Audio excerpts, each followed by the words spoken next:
Here is a question. Read it carefully and think about the answer. Let us solve it step by step. Let us first understand the key concept here. D-glucose can exist in multiple stereoisomeric forms due to its open chain and cyclic, pyranose, structures. Moving on to the next step. Identify the forms of D-glucose. D-glucose exists in the following stereoisomeric forms.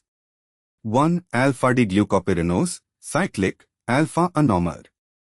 2. Beta-D-glucopyranose, cyclic, beta-anomer.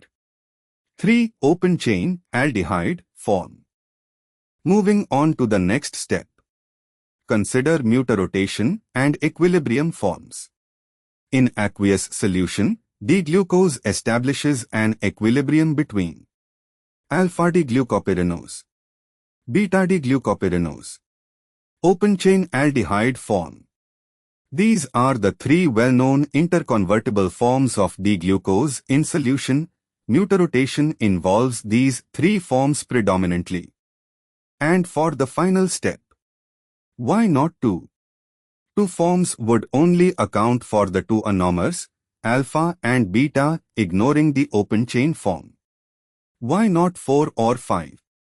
While furanose forms exist in trace amounts, the question asks about the commonly recognized distinct stereoisomeric forms of D-glucose, which are the three primary forms, alpha-pyranose, beta-pyranose, and open chain.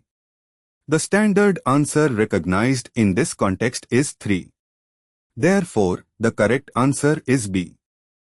Therefore, the correct answer is option B.